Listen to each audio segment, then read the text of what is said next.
scrapings around here. Ґеральт, so content to see you. Le Papillon, troubadour, remember? Hey there. I've never found the opportune moment. See, I never had the chance, in fact, to say I'm a devoted fan. Thanks. Of Master Dandelion. I know the bards, every ballad in his cycle about the Witcher.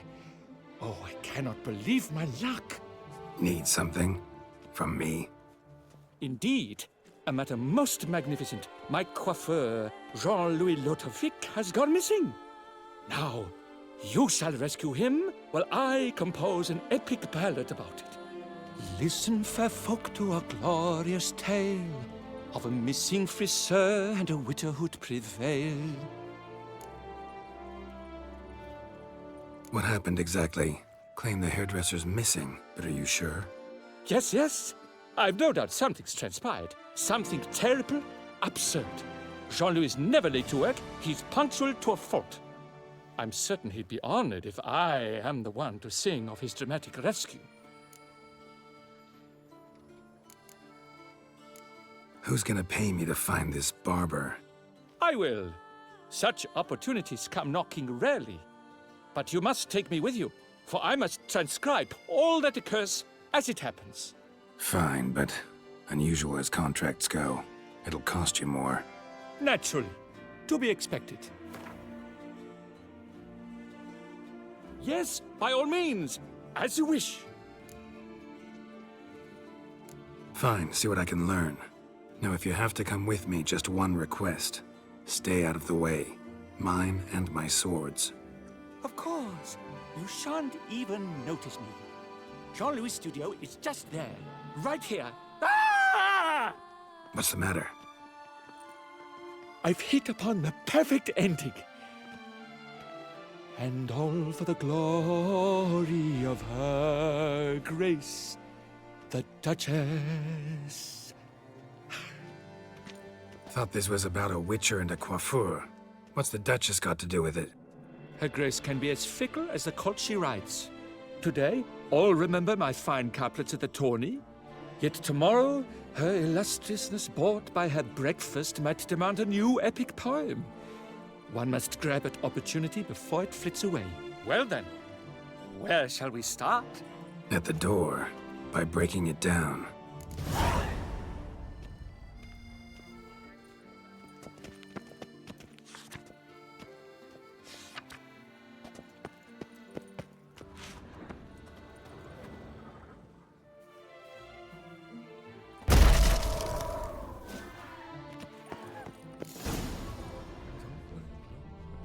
Empty pomade jar. Strong floral fragrance. Scissors are completely dull. No way you could use these to cut hair.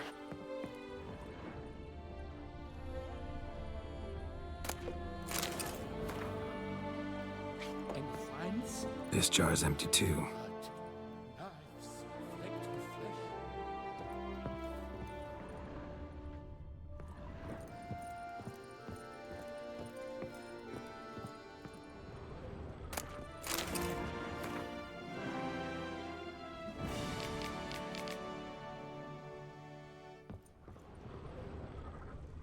Locks untouched. No attempt at forced entry. This jar's empty too.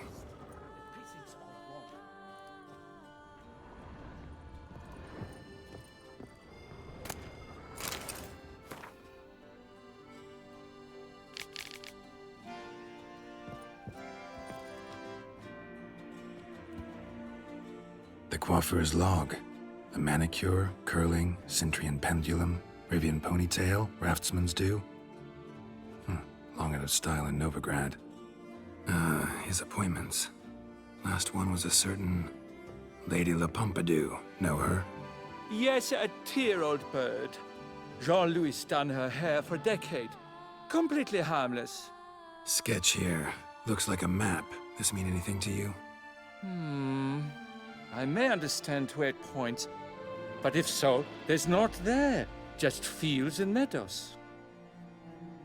Think I understand. As do I. Perhaps. Around he looked yet all was quite proper. I see razors, pomades, but no blasted hair chopper. Mind being quiet for a minute? Think I might know what happened to the hairdresser. No evidence of a break-in, no signs of a struggle. To my mind, he just went out to find ingredients for his pomade. Looks like he ran out of pomade. Yes, indeed. He'd have gone into the meadows beyond the city to gather flower petals for it. Trolls must have devoured him. Or a cyclops. Splendid either way. Think you could find the place using his map? Naturally. Lead the way then.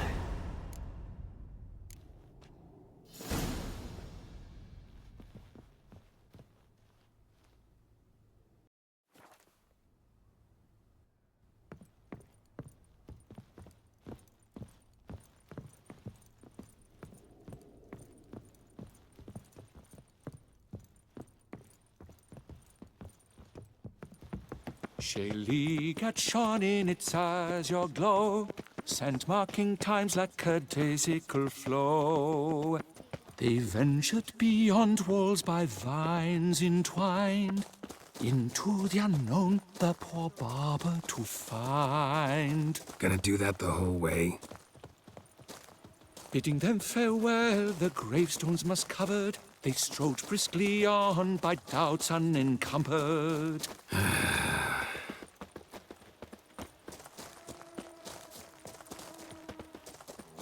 Behold, the location from the map. Damn it, get back!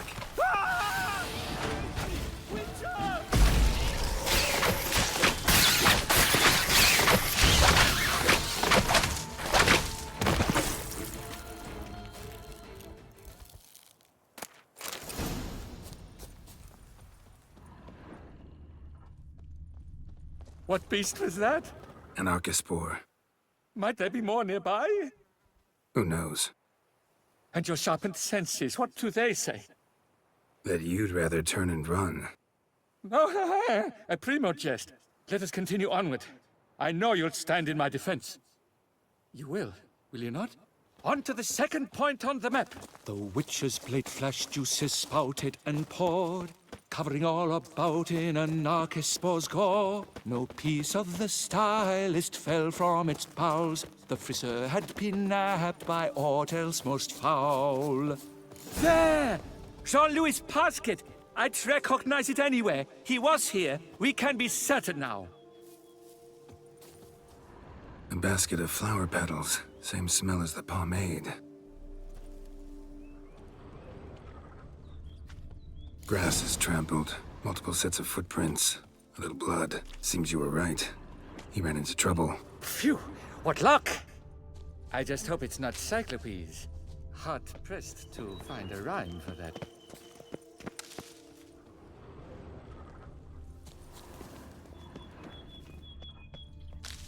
So? On his trail yet, are you?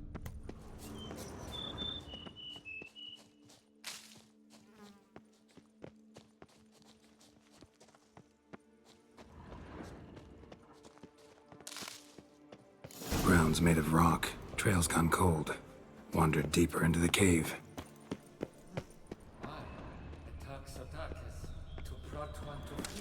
Fear uninspiring. No rhymes at the ready. At the Covile court, they'll have nothing else. No damsel will manage to resist. Bolobobs! Hands down! As Mademoiselle Vivian already wore. Pure poppycock, you beard mangler! The latest rage in some bum-botched Covir. We're in Nilfgaard, you bung munch! What did he do to you? What did he do? He quaffed me, gave me a duck's ass, an ape drape, a beaver paddle, I don't even know. So ashamed I couldn't attend the tourney. I'd have proved my valor, Mademoiselle Vivian that have my prize. Then this scallywag with his talk of the rage missed my chance by the hair on my head. Got him back good from what I can see. That is but the start. I've not yet decided if I shouldn't snip off something more. Doesn't seem terribly chivalrous. What about honor? Your oath on the peacock, all that. I do vow on the noble bird I shall gut you if you do not skedaddle. On guard! Stand and fight! I challenge thee! And you boys dare not intervene! By golly, by gum, this will be chivalrous! Listen, children, a story you shall hear of a witcher who walloped a rogue knight's steady hair.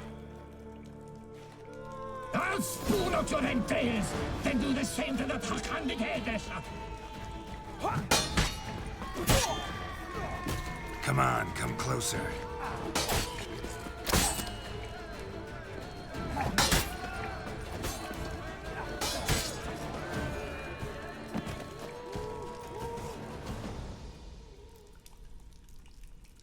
It's grown rather late. I believe we'll be on our way. Le Papillon, le Beholder's wounds. You saved me at the last second. You're welcome. Jean-Louis Ludovic, I presume. Let's get out of here before Quiet, both of you! I've got it! They froze in their fear, the knight's henchmen and squires, while his bowels set loose, heavenward spiraled. The witcher cleft him in two lacerated, his neck swing the swine adroitly castrated. With one more caress from the witcher's blade, the knight's guts plopped out, his breakfast betrayed. Then he hobbled a pace on his stump arms like crutches, all for the glory of her grace, the Duchess.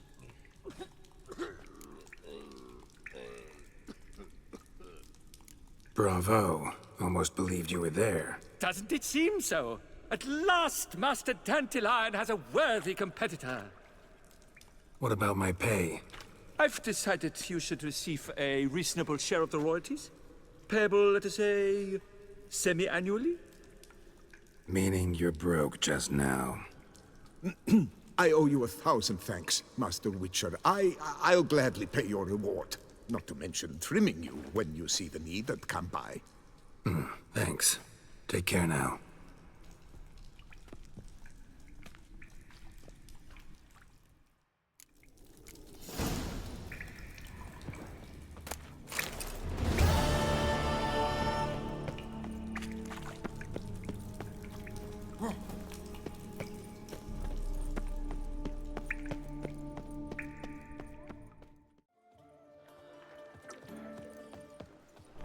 Snow White! Name's Ґеральт. What can I do for you? That hair! The scar! The frown! It's all perfect. Something you actually want from me? Or are you just gonna go on gushing about my attributes? I admire, good sir. Admire and desire. Such a threat in the eyes. Oh, so manly. If you're trying to get me to meet with you some evening, afraid you're just wasting your time. An evening? Impossible. I shall require the soft light of mid-afternoon for this portrait. Portrait? Indeed. Yours. En face. Actual size. With the finest vista Toussaint affords behind you. Pose for me. You must. Naturally, I shall pay the compensation due to you for your modeling services. Don't see why not. Long as it doesn't take long. It shan't, never worry. We've but a short distance to journey into the hills outside of town. A perfect landscape perfectly to frame your perfect physiognomy. Let's go then. I need only fetch my easel and palettes from my studio. We shall meet at noon at the western gate, near the palace. From where we'll venture forth together.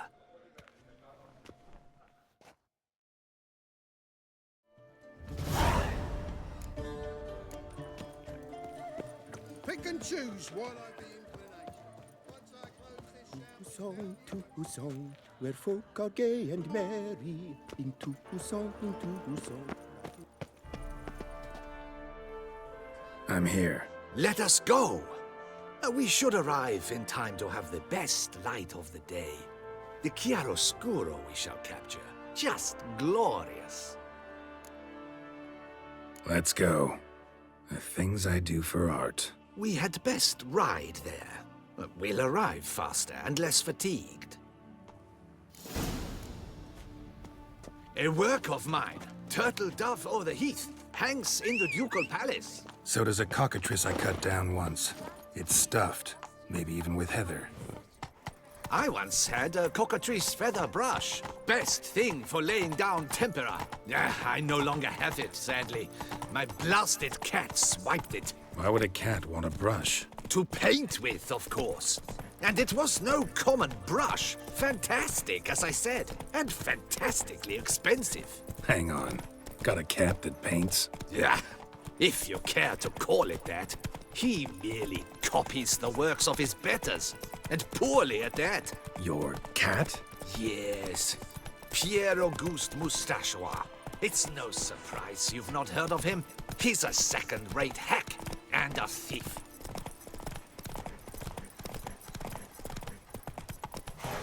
Take it easy. We'll continue on foot.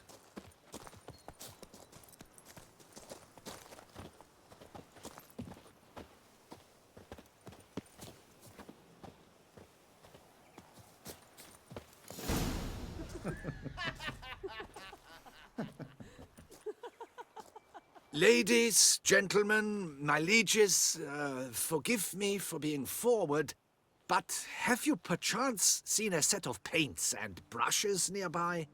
Eugenie, I believe this peasant wants something from us. My paints, my brushes, I had prepared them. They were here. We've not seen any journeyman's tools, my good man. Of that I assure you. There a problem? Yes, an immense one. I cannot possibly paint without my paints. I'm done for. Unless you would be kind enough to locate them? Wouldn't happen to have another set with you? And, nothing you could use instead?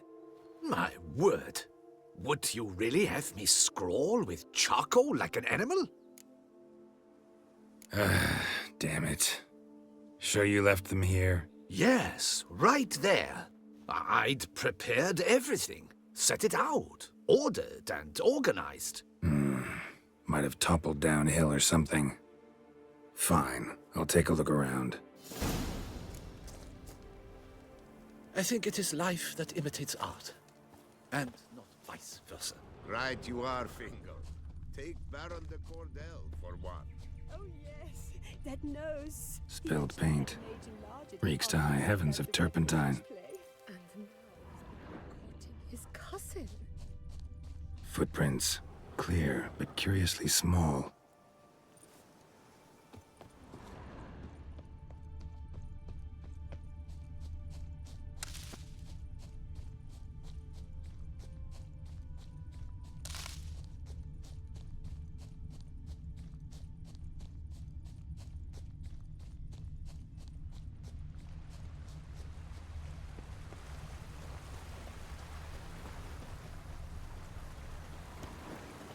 Another stain.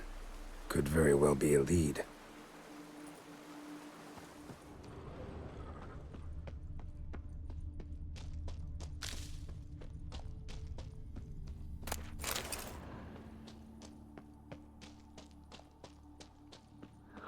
Knackers? Look like they made off with the paints. Is. Why?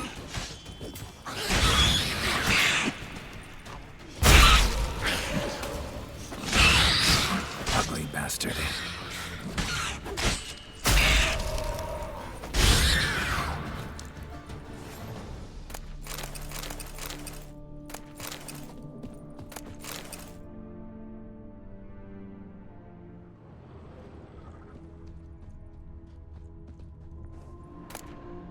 Paints. Don't look ruined. Painter should still be able to use them. Cave paintings. This here looks a bit like a necker. Big blobs, what? A troll? Neckers depicting their victory over some trolls? That even possible? Necker propaganda?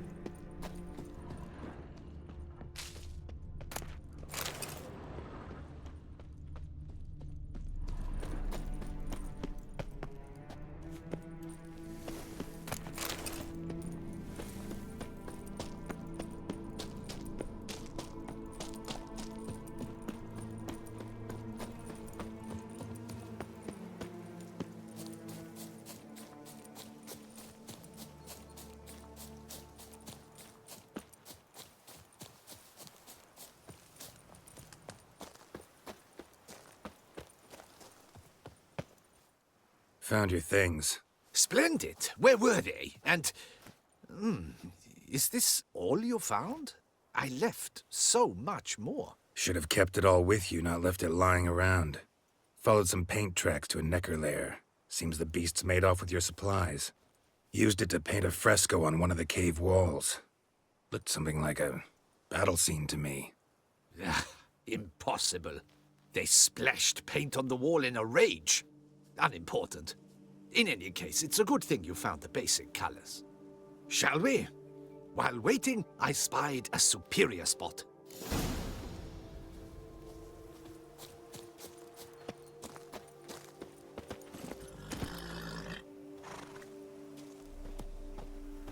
Come on. We have had fantastic luck with the weather. The light is perfect, absolutely perfect. Painting this masterpiece gonna take long? A mere 6 hours. The sun won't allow us to work any longer than that. Oh, but the time will fly by. We'll chat, swap tales. Better yet, let me down a potion. Time will definitely fly by in a state of lethargy. No need to swap tales. No. Your expression, your posture, they must be just so. You must look alive with fire in your gaze. Lethargy is out of the question. Come on, give it some thought. You could title the painting, A Witcher Lying Senselessly on the Heath. You jest. A jesting witcher.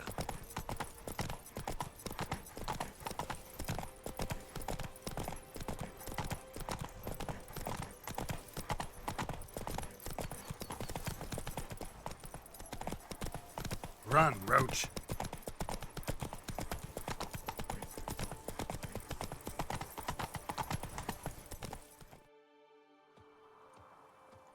This the place? Yes. Just look at the view. Breathtaking. The perfect background for our masterpiece. Pretty, I guess. Now, you must carefully consider in what pose you wish to be immortalized. All right. Considering.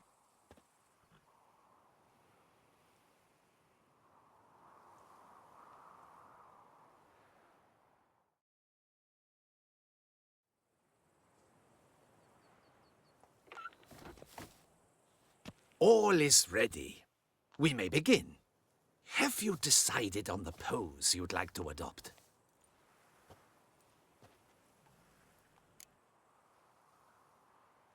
How about I be on horseback?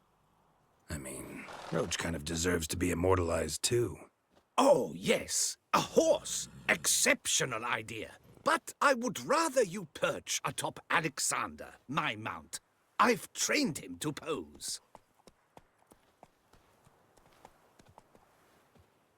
I shall paint in the carcass of a slain griffin later. Now, raise your head to exude pride. Thrust your breast forward. Go on, breast forward.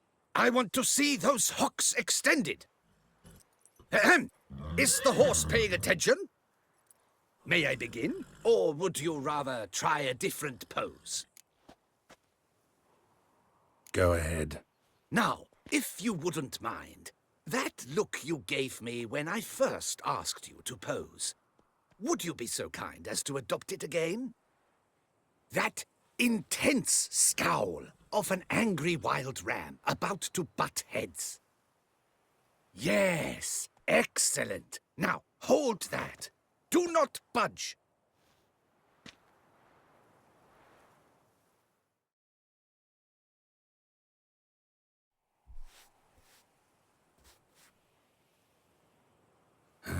This gonna take much longer? Not much at all. We'll run out of daylight soon. Please, keep your head still, in the same position. Fine, I'll try. I'll also try to remember to never trust a painter again. Griffin! Yeah, I know. You'll paint one in later. Gods! A griffin! Run and hide! Dearest Mummy! Ah!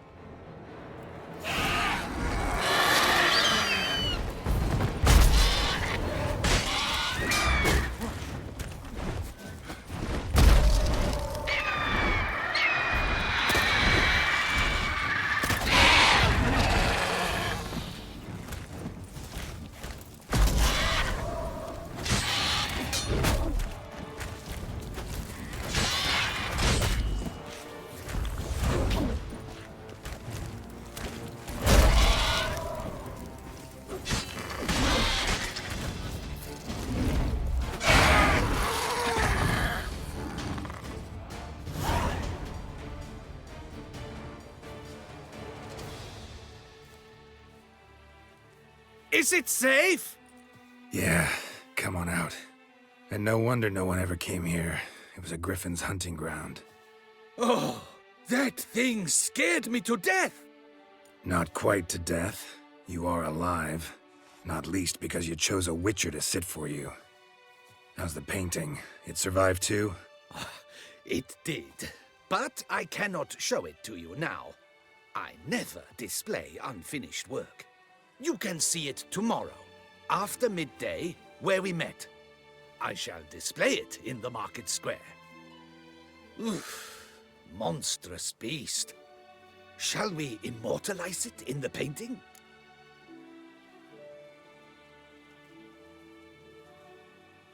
Yeah, let's add it. Carcass can serve as your prop. Splendid! Interesting color palette.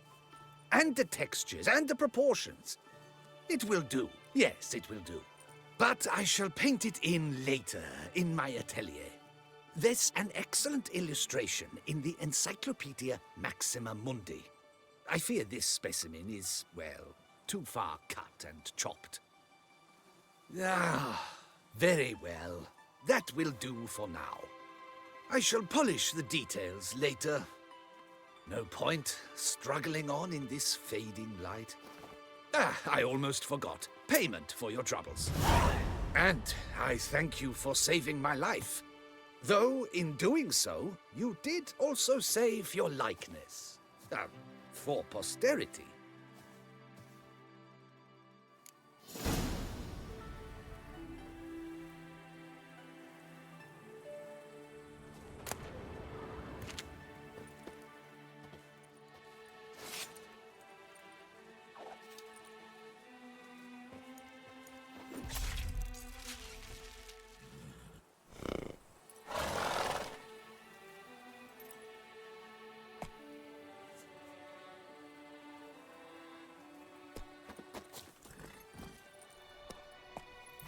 Giddy up. A mighty beast.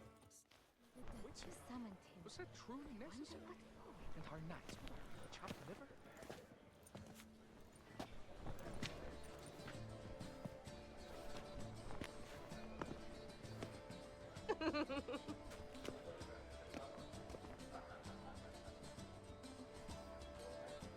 Greetings. Ґeralt, there you are. So, our painting. Are you pleased? Is it to your liking? Do tell.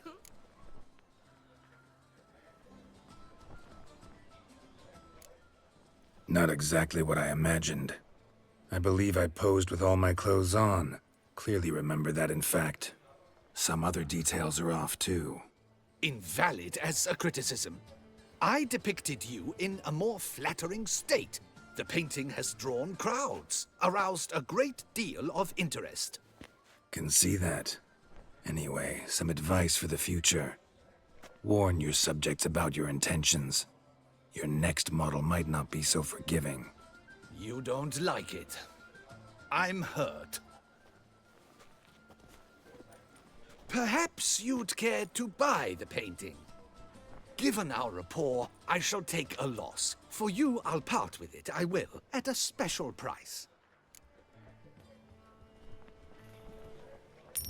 Why not? It'll make an interesting memento, though I'd hardly call the price a bargain. Indeed, few have the sophistication to appreciate my technique. I sometimes go hungry as a consequence. All right. At least this way I'll be able to control who sees it. Thanks.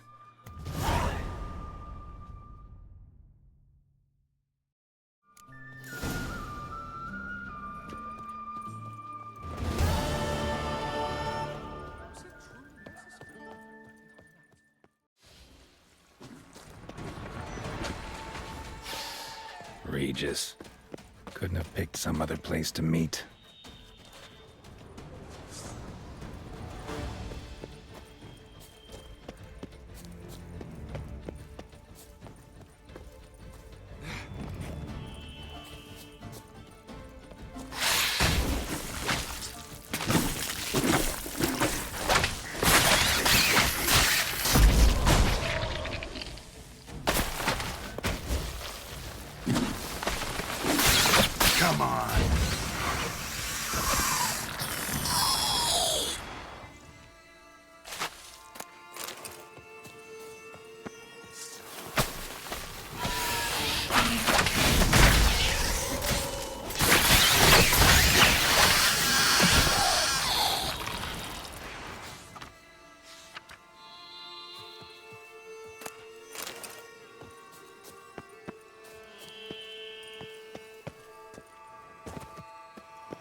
Regis!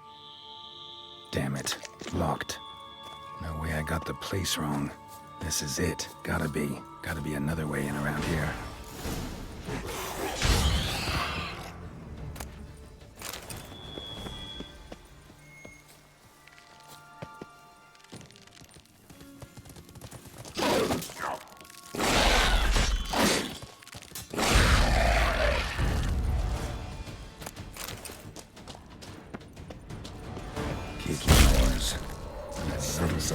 Around here. Damn it.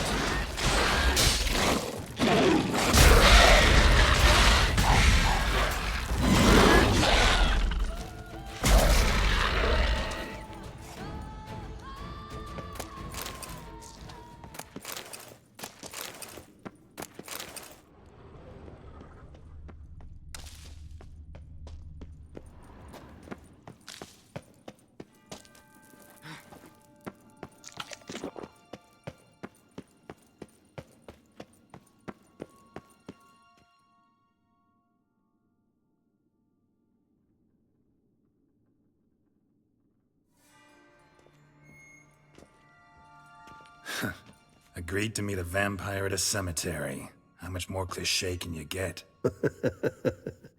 Nothing comes readily to mind. Could have left the door unlatched. What of my privacy? I value it rather deeply. Unmolested, especially by unwanted guests, that's my preferred state. Besides, I knew you'd find a way to get in. True enough. Need to find your friend. I'm hoping you'll agree to help. I shall do whatever's in my power.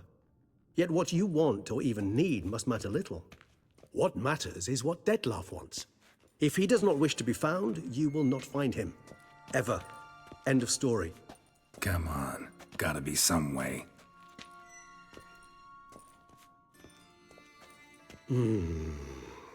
Vampires can evade detection by the senses, and no divination magic works on us.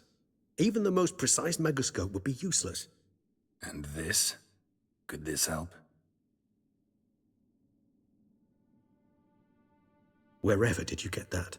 Off one of the beast's victims, found by a bend in the river. Body was chopped in pieces. 3 of those pieces were hands. Hand with the ring seemed the odd one out. Abruxa had taken an interest in it.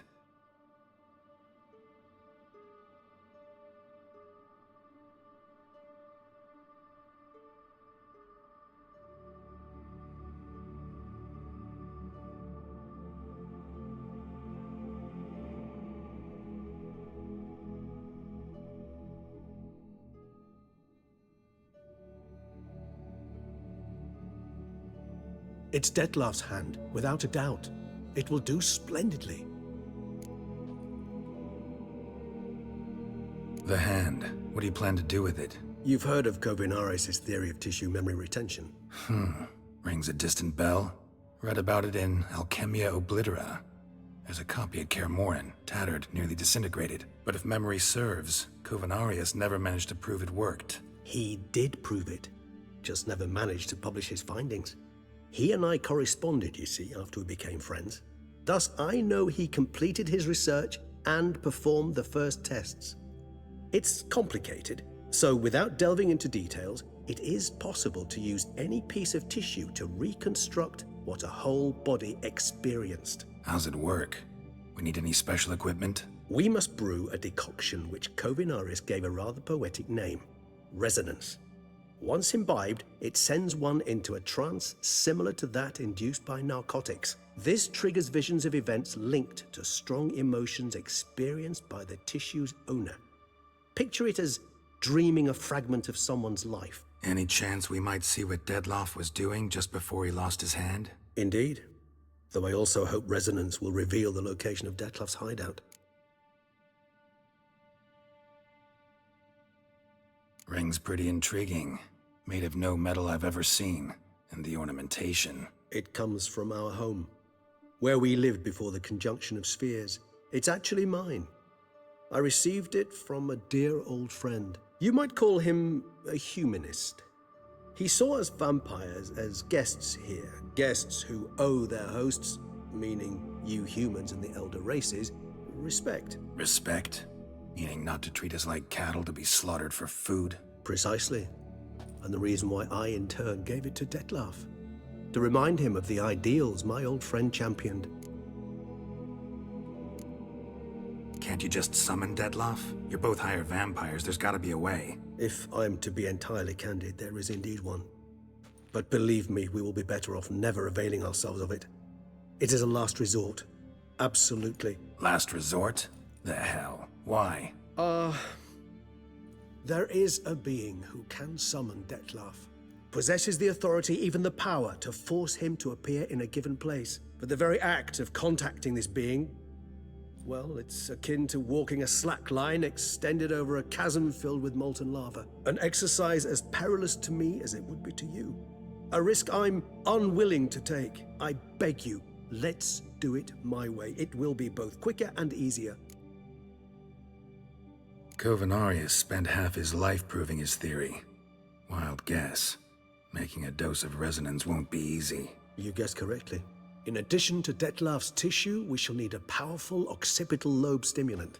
Effectively a poison, to make one susceptible to visions.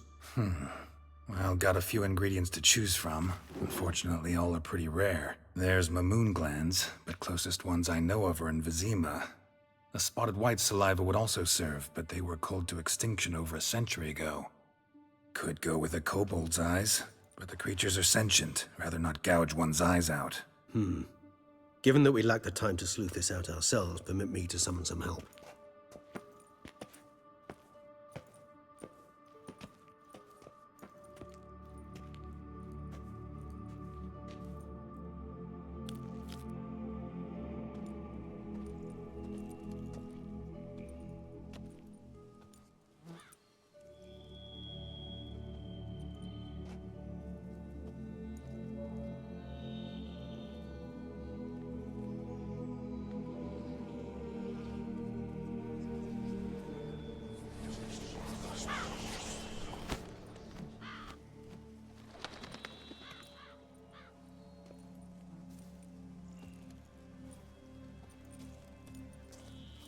What was that? A raven? Rather a common sight at this latitude. Very intelligent fowl. I asked him to look for the creatures you mentioned. Him and his brethren. Perhaps they'll find one in the area, and I would hazard that a flock of ravens will spy any said creature faster than a solitary witcher would. With all due respect to your skills, my friend. It will take them some time, nonetheless, so perhaps you'd care for a snifter of mandrake.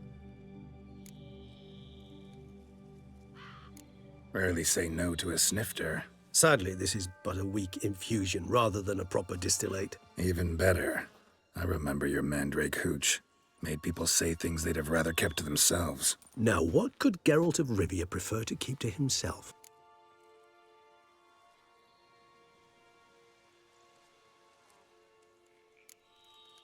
So, think you've set a nice little trap for me? Sorry. Want to get me to confess? Gonna have to try harder. I love a challenge. In that case, my ears are cocked.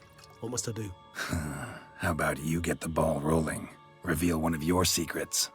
Vampires, intriguing creatures, must lead fascinating lives. Anything in particular interest you?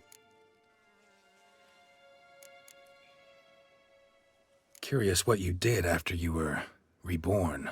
As I'm sure you can surmise, but first I was thoroughly absorbed with recovering. As it is, I've still not recovered completely. Yet I was so weak the first year that I could not stand nor move on my own. Detlef bore my weakness bravely, showed great patience. If not for him, I wouldn't be here, and I'd have regenerated far slower. Once I could at last stand unassisted, I set off for Bruges, for my one-time home of Dillingen.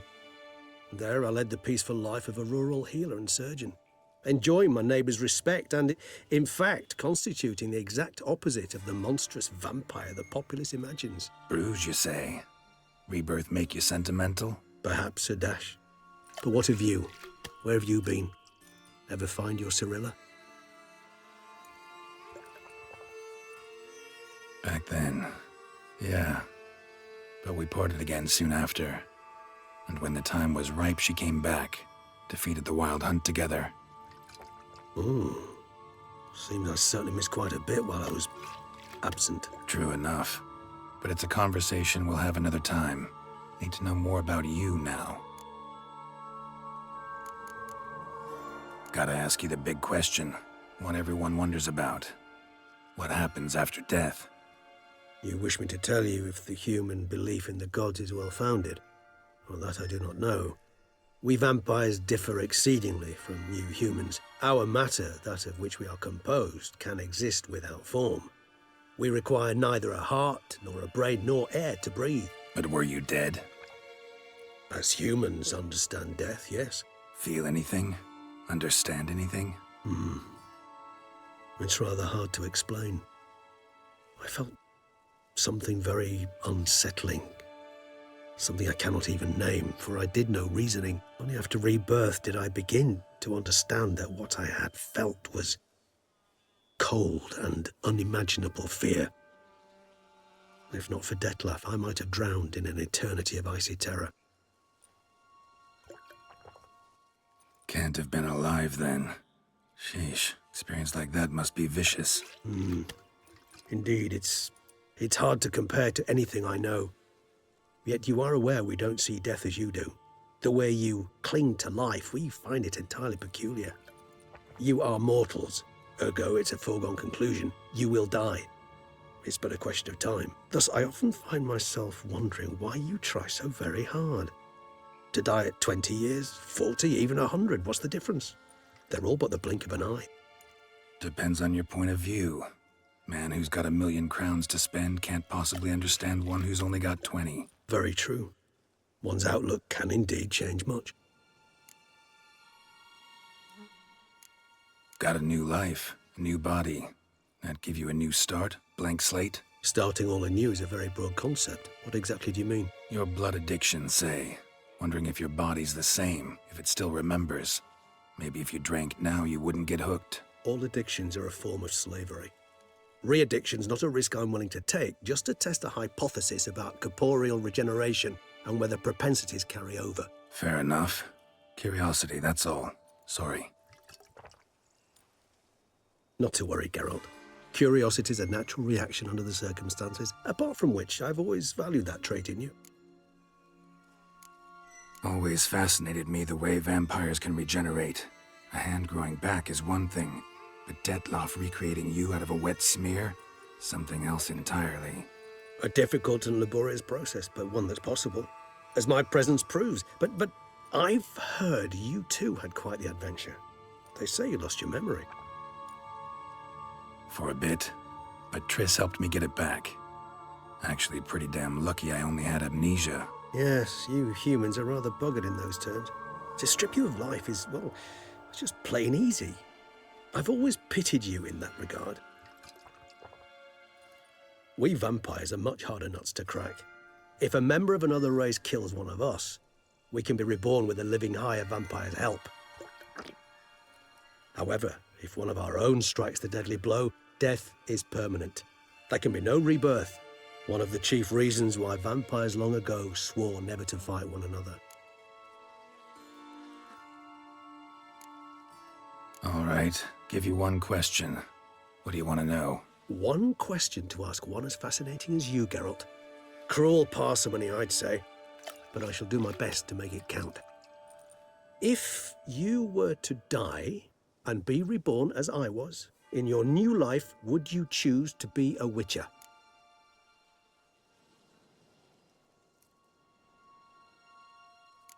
See, Regis. Doubt I'd know how to be anything else. Ever tried? See, you're determined to get an answer, to find out if I like being a witcher. Just refuse to ask directly, as always.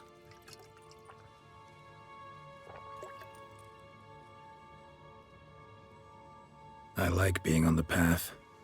I like picking up a lead, a trail. I like the tension right before a fight, and nothing gets my adrenaline flowing like battling a beast. Even gotten used to people treating me like a freak, an outcast. Yeah, not something I think about much, but I like being a witcher. Thank you for being honest. Honesty is an attribute of the truly brave, and thus a privilege of the very few. Still no sign of your winged friend. Sure it understood what you wanted? Dead certain. Let's wait a bit longer. It'll return soon, don't doubt that for a moment.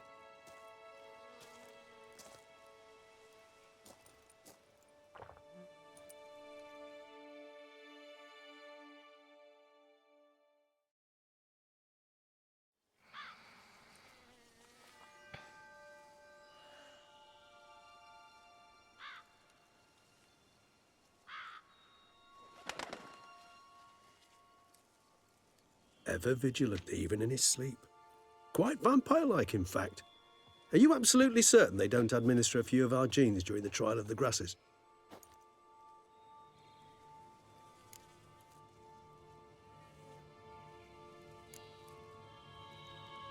Appreciate the compliment. Got something for me? You were right. No kobolds or mamoons for miles around. Knew it. Allow me to finish. You see, there's this spotted white. It haunts an abandoned residence in the Caraberta woods. Impossible. My brethren hunted down every last spotted white before I was born. Then it seems you must revise your knowledge of spotted whites. For somehow this one managed to survive your brethren's onslaught. It seems I know this home it haunts. Recall a tale about it. Locals believe the place cursed. Perhaps that's how the whites survived entirely unmolested. Whites rarely appear in the woods, even less likely to find them in abandoned human homes. They inhabit remote wildernesses, old abandoned cemeteries. What's your point? This might not be a spotted white after all. Your little helper might have made a mistake. I sincerely doubt it. Ravens are devilishly intelligent creatures, and they've highly developed observational skills. What exactly did they observe? The area around the estate, it's covered in spoons. Spoons? Spare me the skeptical smile. I'm but the bearer of this news. Or perhaps this spotted white is a hoarder. Or the spoons are somehow related to the curse. Know anything else about this curse? I don't recall much in particular. Really don't attach much importance to such things. It was mentioned to me as an anecdote, no more. Come on, search your memory. Something, anything could be important. I believe it had a relation to hunger, or, perhaps greed, rapacity. Someone was punished for something... Textbook definition of a curse, pretty much. Sorry, Ґеральт, I try not to clutter my mind with the details of every far-fetched tale I happen to hear. What are your thoughts? A specimen of a species thought long extinct, and a curse in one place. That a coincidence, or are they related? Ah, professional curiosity. Personally, I've nothing against you delving into this dilemma, but please remember we need the white's saliva. Nothing beyond that. Let's do this. Start making your decoction while I go get some saliva from that white. Uses it in its brews. Do you imagine the white will simply sell you some? Worst case scenario, I'll bring you its salivary glands. They ought to do as well. For a moment there, I imagined you asking the white to spit into a vial. Quite amusing as a thought, but the salivary glands will do fine indeed. So, see you later. Yes, till later. I shall start by perusing some tomes. Tomes? Thought you were gonna make this decoction. We require one last ingredient. Alas, obtaining it could prove a trifle toilsome. Thus, I hope to identify a suitable alternative. All right. Good luck. And to you, my friend.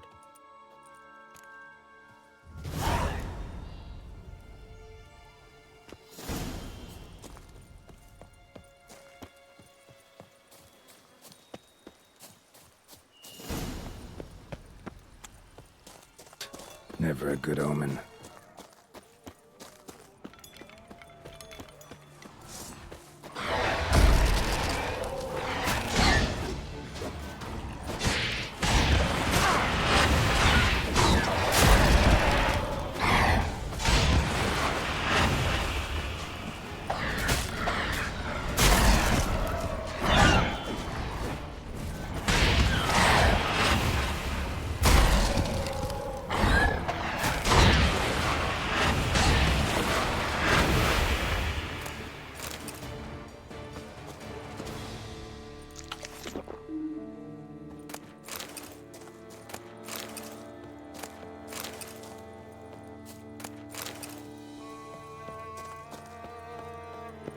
Regis's raven wasn't lying.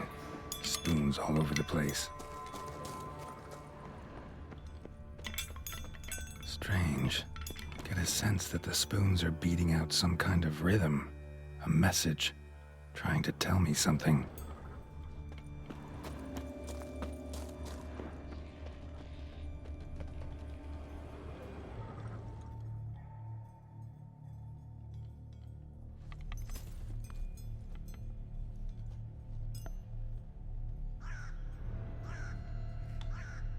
None shall sit and dine with you at your table. No spoon you have shall say to you, never again shall you wish to spy your reflection in the mirror. Sounds like a curse, all right.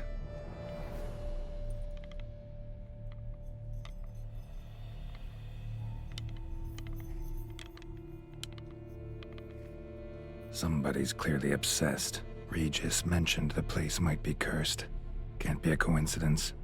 Need to look around.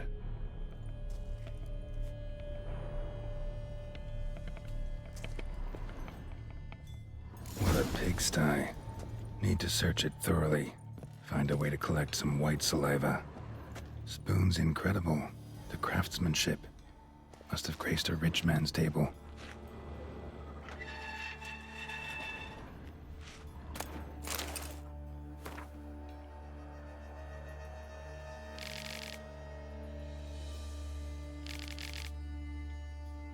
Poor girl. Realized she was changing into a monster. Recorded it in her diary. Poignant. Smashed mirror. As if someone couldn't stand to look at themselves. The monster. Journal's author, maybe? No spoon you have shall say to you. Whatever lives here treated that literally. Still searching for the right spoon. White's obsessed. A real collector. Thoroughbred. Spoon. Pretty ordinary. Maybe a little old. Skeletons. Doubt they came here willingly. This have anything to do with the curse? None shall sit and dine with you at your table. It'd make sense. Right arm bit right off. Teeth all knocked out. Somebody tried to force feed him. Broken neck. Indentation in the skull's lateral surface. Smacked in the head with something heavy. No claw or fang marks. Probably choked to death. Woman's name scratched into this wooden spoon. Romantic.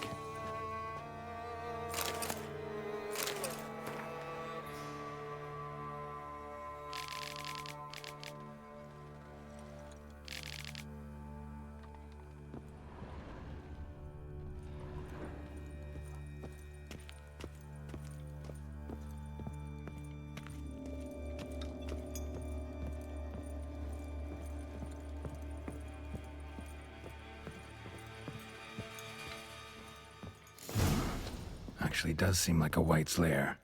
Bit atypical, but still. Cauldron should be somewhere around here.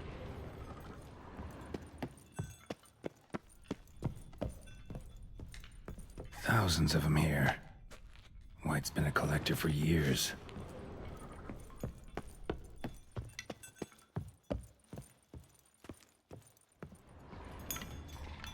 Another spoon. Yep, just as normal as the last one. Cauldron I was looking for. White's not particularly tidy. White's obsessed. A real collector. Thoroughbred. Table's set. White who lives here is getting ready for some sort of feast. White that lives here, definitely afflicted by a curse. And it's been trying desperately to lift it.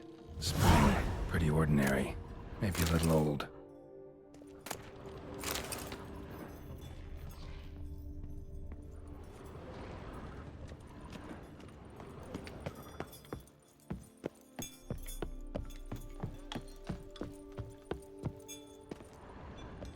Another spoon.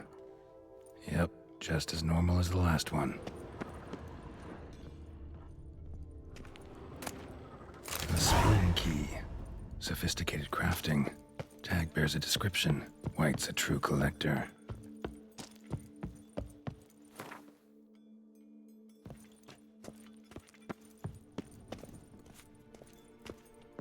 Cauldron's empty, unfortunately. Regis needs some brew. Afraid he won't get that. No choice but to hide and wait for the saliva glands and their bearer. Need a spot that'll let me observe the cauldron.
I'm not gonna hurt you. Wanna help? I've seen the words of the curse on the walls. Think I know how to lift it.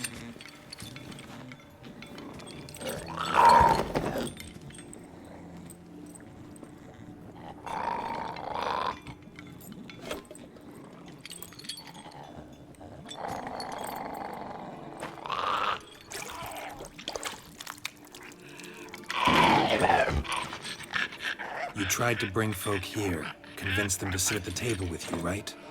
Well, I'm gonna be your guest now. Your willing guest.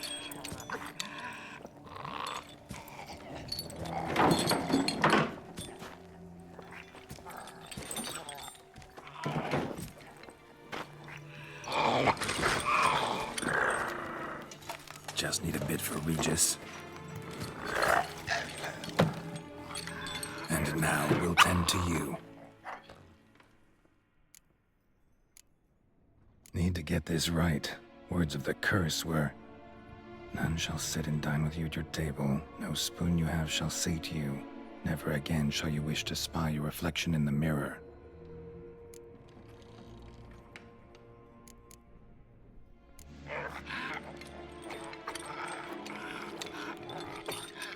We can't use spoons. No, that won't work. You've been looking for a spoon that would feed you, but there's no such spoon.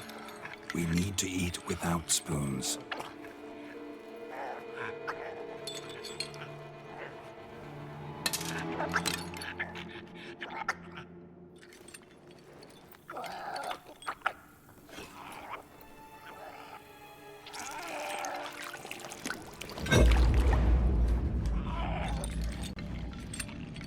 Open your eyes. You need to see your likeness.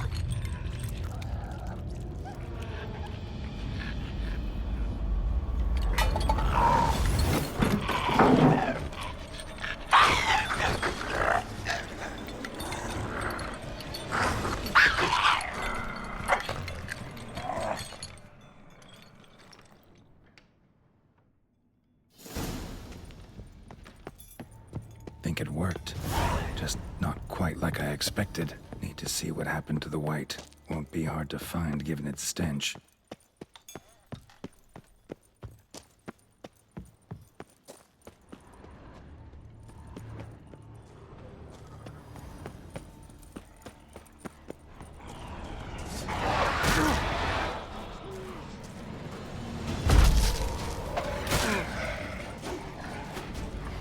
Come on.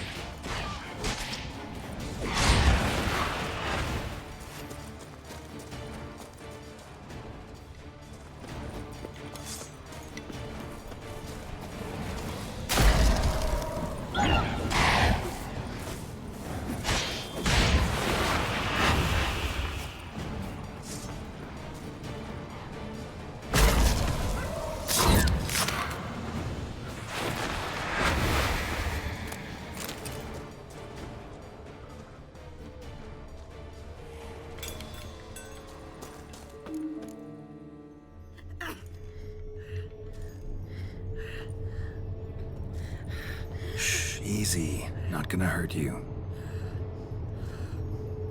Eat. I must eat.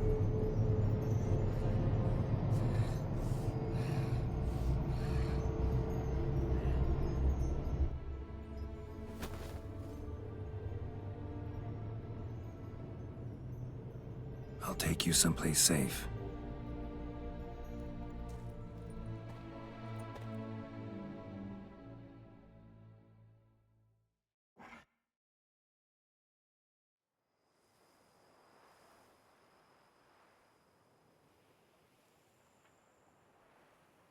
So I took her by the hand and led her here.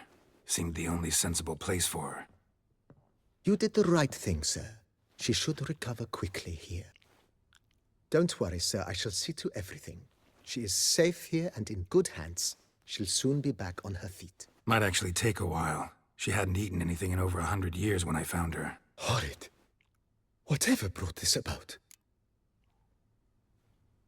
Told me her story on the way here. Her name's Marlena. She was once the very beautiful and proud heiress to the Trastamara estate. One evening, when she was holding a banquet for friends, a beggar came to her gate seeking alms. He had a bowl and a spoon with him. He sat outside her fence and waited. I've heard of the custom. An ancient rite of hospitality that obliges one to give food and drink to such a guest lest he depart hungry. To neglect the custom is to bring great misfortune down upon oneself. Marlena didn't care a whit for the old customs. She drove the man off, saying she'd rather feed the leftovers from her feast to her dogs than to give the beggar anything. The beggar then broke his spoon, cast a curse. She was beautiful, so he said she'd never wish to look at herself in the mirror again. Since she adored feasts, he swore no one would ever wish to sit and dine with her. And as she even refused him the crumbs from her table, he swore she'd never find a spoon in the world that would sate her hunger. A harsh punishment. I imagine lifting the curse was hardly simple. Curses are tricky. They play on irony. Always gotta figure out what the catch is. Marlena had spent decades looking for a way to lift it. Transformed into a wight, she stole spoons and lured folk into her home, trying each time to get them to dine with her. Didn't work. So what did? Someone had to sit down and share a meal with her, of their own free will. They had to eat without using spoons, and make her look at her reflection. That's it? That was all it required?